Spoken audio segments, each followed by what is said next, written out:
cidade, ela, na sua pré-história, nos meados de 1700, 1745, quando o mestre de campo Jacinto Vieira, ele vai receber uma sesmaria, né? Uma sesmaria, ele vai poder, então, a sesmaria dava para ele o direito de explorar aquilo que a cidade tinha, né? O povoado de Neves tinha, que na verdade chamava povoado de Mata de Bento Pires, né? E logo à frente, 2 anos depois, como era de costume, né, no período colonial, se criava logo um engenho para demarcar, né, propriedade, e a capela que ganhou o nome de Neves. A Igreja Católica de Nossa Senhora das Neves teve a sua primeira construção onde hoje está o antigo cemitério, né, com a vinda do mestre de campo Jacinto Vieira da Costa. Por que Nossa Senhora das Neves? Por causa da devoção dele, né, português, católico, e que trouxe para Ribeirão das Neves, até então conhecido como Fazenda das Neves. Essa capela, que era feita de adobe, né, ela durou 180 anos. Só na década de 30 foi que surgiu a necessidade da construção da Igreja Católica, onde está hoje, na Praça de Neves. Em 1927, o Estado compra a Fazenda Mato Grosso, né? E parte da Fazenda das Neves. E para construir, então, o primeiro presídio, né? Primeira penitenciária, né? Até então nós tínhamos cadeia, né, no Brasil.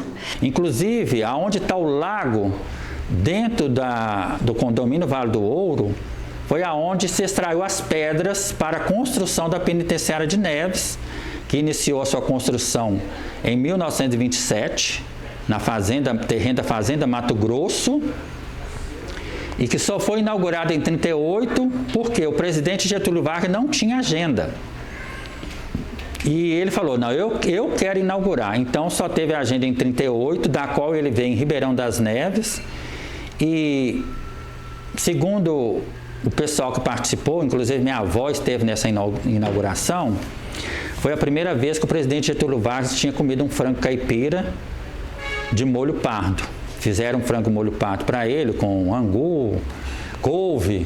E ele ficou tão satisfeito que pediu, né, para levar um frango caipira para poder fazer, né, no Rio de Janeiro.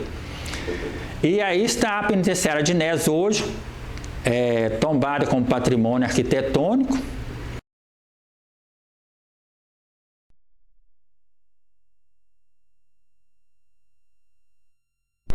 The penitentiary of Neves is one of the most modern prisons in the world.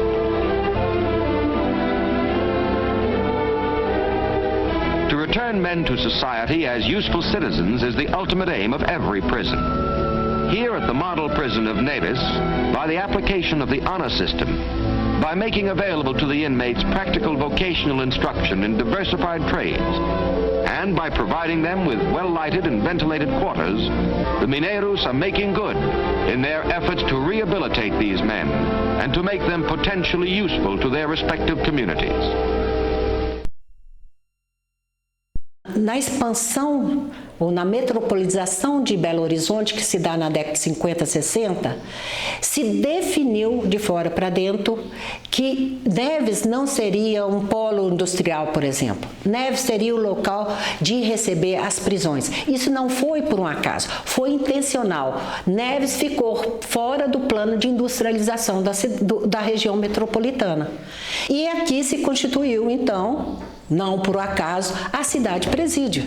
Você tem a ideia de que é uma cidade presídio, porque durante a estruturação da cidade, vários presídios foram instalados na cidade. Talvez isso não deveria ser um problema, mas o jeito que foi, sendo que o poder público não conseguiu negociar de alguma forma para que houvessem contrapartidas sociais, universidades, praças, melhorias da cidade.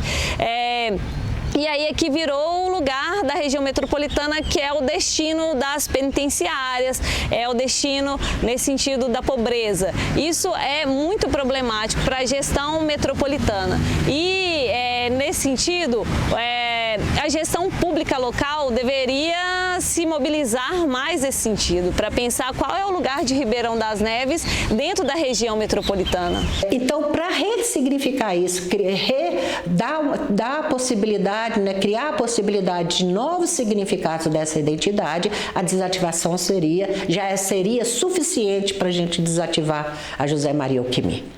Outros motivos seria econômico, por exemplo, porque ainda hoje você vê o noticiário, todo dia diz que saiu gente das penitenciárias e foi assassinada por isso, né? Traz uma imagem de insegurança da cidade, do centro da cidade, né? Uma imagem de cidade violenta, que, portanto, expulsa, né, tanto empresas, né, de chegar, quanto o consumidor.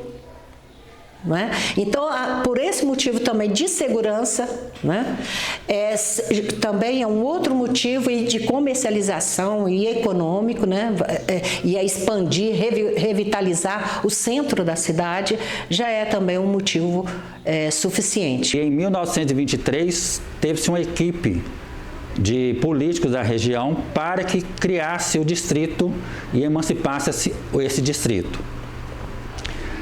Eles foram até o Rio de Janeiro, né, que então era a capital do Brasil, para reivindicar isso, da qual se deu a emancipação em 12 de dezembro de 1953.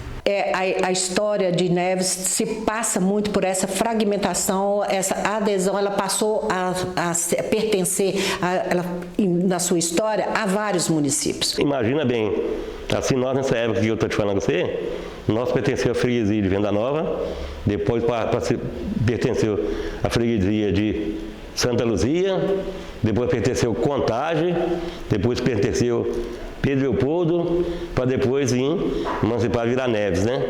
Mas essa cidade vizinha, todas as cidades vizinhas aí, o tanto que cresceu, né? Assim, e nós cresceu, mas cresceu muito pouco, né? Cresceu reduzidamente e poderia crescer muito, porque nós temos espaço aqui para crescer muito na cidade, não crescer de fazer prédio, né? Crescer, assim, de enriquecer a cidade. A gente pode olhar que a gente tem uma cidade desse tamanho aí, né? Agora há pouco que a gente tem um hotel que não tinha, até uns 2 anos atrás não tinha um hotel aqui. Aqui não tinha uma pensão, se viesse alguém de fora, o povo vem de fora para a festa aqui, fica na minha casa, fica na casa do outro, fica na casa do outro, que não tem, né? Assim, então, tem muitas coisas que é de grande necessidade para Ribeirão das Neves, que poderia já ter crescido, mas isso é como eu falo, isso é uma visão política, os políticos têm que ter essa visão, né?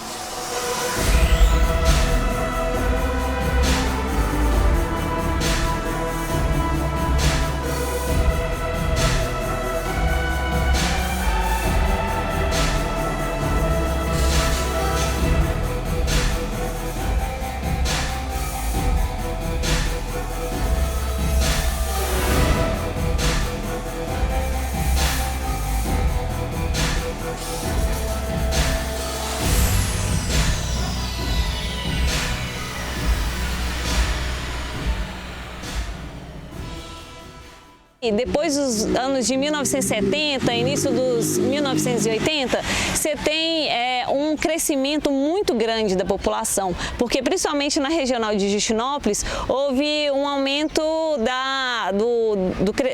houve um crescimento dos loteamentos. E aí você tem um boom populacional que virou recorde na América Latina, chama atenção por esse crescimento. E esse crescimento que não é acompanhado por um planejamento urbano. Nós chegamos aqui em Ribeirão das Neves, 94, 95 mais ou menos ali. Era muito precário, né? Assim, viemos para morar de aluguel em um cômodo no bairro Neviana, que é do lado do Colonial. E aí meus pais construindo, a gente morando de aluguel em um cômodo só. E antes mesmo de terminar a casa, bem antes, assim, acho que não tinha nem laje, a gente já foi para lá e tal. E não tinha nada, né? O bairro não tinha nada mesmo, não tinha água, não tinha rede de esgoto, não tinha energia elétrica. E a gente foi um dos primeiros moradores ali do bairro. Aí quando começou a mudar mais pessoas, assim, juntou umas 4, 5 famílias, a gente vivia muito coletivamente ali no Colonial, né? Então a gente, para encontrar água, a gente trabalhava junto ali, tinha sempre uma pessoa que era o cisterneiro, né? Aí ia lá furar a cisterna pra gente. A gente também fazia de forma coletiva para conseguir energia elétrica, né? Então juntava cada um ali, fazia um rateio e comprava fio e buscava luz energia lá no outro bairro, que era o Neviana, e espichava a luz, que era o famoso gato mesmo, né? E a luz meio que não servia para nada, né? Porque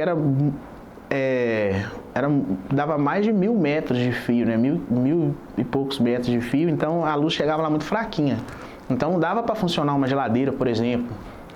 E para iluminar também, a lâmpada ficava igual um tomate, né? Vermelhinha assim. As Neves demorou muito a entrar em ter algo mínimo, né? Na década, eu lembro que quando eu mudei para o Colonial, eu tive um choque. Não tem o mínimo, não tem luz, não tem água encanada, não tem nada.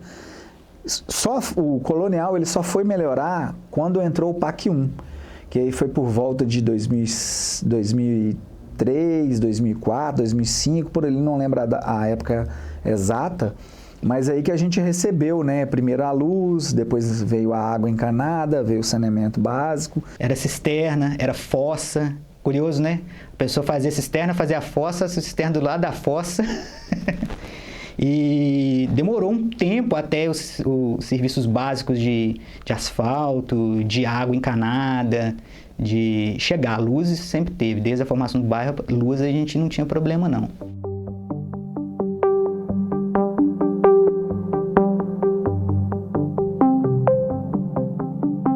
Ribeirão das Neves é minha casa, é minha morada. Eu nasci aqui, eu nasci no São Judas, lá em 97, vim de Fusquinha Azul para o hospital. Então, acho que Ribeirão das Neves é minha morada, eu nasci e moro aqui desde então. Eu acho que Neves é uma cidade que ela tem uma efervescência assim, cultural, afetiva, que é muito mágica, assim. É uma cidade que tem um quê assim, de interior, né? Que a gente vai conhecendo as pessoas com muito mais facilidade, né? Eu acho que a gente não precisa ter aquela coisa do networking, que você precisa ficar investindo pesadão, né? É um negócio que vai acontecendo mesmo. A gente vai unindo interesses, propostas, e a gente vai conhecendo as pessoas de uma maneira muito leve, assim. Então eu acho que é isso, assim. É uma cidade em que as pessoas parecem estar muito abertas, assim, a novas possibilidades, ideias, transformações. Ribeirão das Neves, para mim, é desafio e é também motivação. Eu acho que é uma linha tênue entre essas duas coisas, ao mesmo tempo que me desperta para sair do lugar, né? Tem essa coisa de querer fazer mais para onde eu vim e de mostrar que aqui temos muito o que apresentar, muito o que fazer, muito o que construir ainda, sabe? Eu acho que é uma cidade com muitos conflitos, que tem, né, seus dilemas, né, do dia a dia. Essa coisa da estrutura da cidade, eu acho que pega para todo mundo, né? Mas depois de me tornar produtor cultural e de conhecer mais da cidade, poder oferecer mais para a cidade, eu sinto que a gente conhece o que é bom na cidade e tem muita coisa boa, né? Tem muita coisa que as pessoas não conhecem, né? Quando eu falo que morar em Neves é uma decisão política e afetiva, porque a gente não sai daqui porque a gente acredita na potência desse lugar. Então, a Neves é potência para mim. Ribeirão das Neves hoje ainda é uma cidade caótica, que a própria comunidade, né, a cidade ainda não provoca esse caos, né? Assim, a estrutura é caótica, mas a comunidade, a cidade é passiva, assim. Eu acho que todo mundo quer muito só trabalhar ali, ganhar seu dinheirinho, voltar para casa, descansar e tal. Mas tem coisas que que não deveriam ser aceitáveis, assim, né? As pessoas desacreditavam muito mais na cidade do que desacreditam hoje, assim. Eu acho que a cidade ainda tem muito, né, a alcançar, muito a melhorar, assim, mas eu vejo hoje que os moradores de Ribeirão das Neves têm pegado mais essa questão identitária da cidade, assim, né, de dizer que é nevense, de dizer que tem orgulho de onde mora, apesar de que boa parte ainda, né, vê só as partes ruins da cidade, né? Mas eu tenho um pensamento mais otimista, assim, de que as pessoas estão começando a enxergar a cidade com olhos melhores, assim. Grande parte da minha vida eu trabalhei e estudei em Belo Horizonte. A imagem negativa da cidade por causa das cadeias era muito grande, né? A cidade era distante, chegar aqui era difícil, era uma cidade muito rural. Eu estudava na UFMG, tinha que acordar muito cedo. Aí tinha aquela brincadeira, né? Da capital, você mora lá em Neves, você mora lá junto com os presos. Ou então, você mora lá na roça. Você é o pé vermelho, o abominável homem de Neves. Sempre teve essas... Hoje a gente chamaria de bullying, né? Mas sempre teve essas brincadeiras, assim. Eu tenho visto outras pessoas que falam um pouco sobre ter orgulho de Ribeirão das Neves, de lutar contra esse estigma negativo que a cidade vem passando, todos os preconceitos, as piadinhas que a gente acaba sofrendo, né? Quando você fala, eu moro em Ribeirão das Neves, você mora lá perto dos presídios, um monte de brincadeiras assim que revelam um estigma negativo. E nesse sentido tem várias pessoas que têm buscado agora uma melhoria da cidade, ou se orgulham de morar na cidade e que fazem jus, né, ao que a maioria da população é. E o que você acha de bom em Ribeirão das Neves? Sem dúvida as pessoas, né, assim, não tem... a cidade se constrói a partir das pessoas, né, assim, apesar da precariedade ali do ônibus, da rua, de tudo, mas aqui eu conheci as pessoas mais legais possíveis, assim, as mais amáveis. Principalmente as pessoas. Eu acho que nessa vida eu ainda não rodei tanto quanto eu gostaria pelo mundo, assim, né? Pelo Brasil, enfim. Mas por onde eu passei, eu tenho certeza que Neves tem pessoas muito boas, assim. E realmente, Neves tem umas pessoas que são mais acolhedoras, talvez por causa dessa característica rural que ainda permanece em boa parte da população, inclusive coisa que vem dos nossos pais, avós, assim. A cidade tem muita coisa boa, mas eu acho que é isso, assim, da afetividade é um negócio que me chama muita atenção, assim, é um lugar que eu consegui estabelecer relações muito queridas para mim, assim. Tem uma população trabalhadora, de uma generosidade imensa, né? Eu acho que são as pessoas e a afetividade que as pessoas proporcionam, assim, nesse espaço. Muito receptiva, as pessoas são muito gentis umas com as outras. A população, as pessoas de bem, que são muitas, né, que estão aí, cada um lutando com a sua bandeira. A gente tem pessoas maravilhosas. Isso aí com certeza, sem sombra de dúvida, as pessoas. Pessoas interessadas em fazer algo por Neves. De bom, acho as pessoas. As pessoas daqui. Essencialmente são as pessoas. Principalmente as pessoas. Se eu tivesse um poder, eu acho que eu fortaleceria ainda mais essas várias faíscas de possibilidade de instituições, de artistas que estão na cidade e fortaleceria esses espaços de convívio, de rede, para que a gente se conectasse mais, que a gente tivesse ainda mais possibilidade de construção coletiva com todo mundo, assim, e de pensar estruturalmente, assim. Eu acho que a nossa cidade merece, a gente merece estruturalmente viver num lugar mais massa, assim. Se eu tivesse o poder de melhorar a cidade, fé nas crianças. As crianças são o futuro. Investir em cultura, educação, saúde, esporte para as crianças é um ponto que deveria ser mais explorado. Além de pensar todas as coisas boas que nós temos, porque nós temos coisas boas, muitas coisas boas. Ribeirão das Neves é uma cidade feita de pessoas muito interessantes, uma diversidade enorme de cultura, de uma miscelânea de cores, de festas, de vivências, uma vivência muito dura e por isso a gente é muito forte. Então, pensar as coisas boas que a gente tem na cidade e melhorar elas, assim, acho que seria o que eu ia fazer com o meu poder.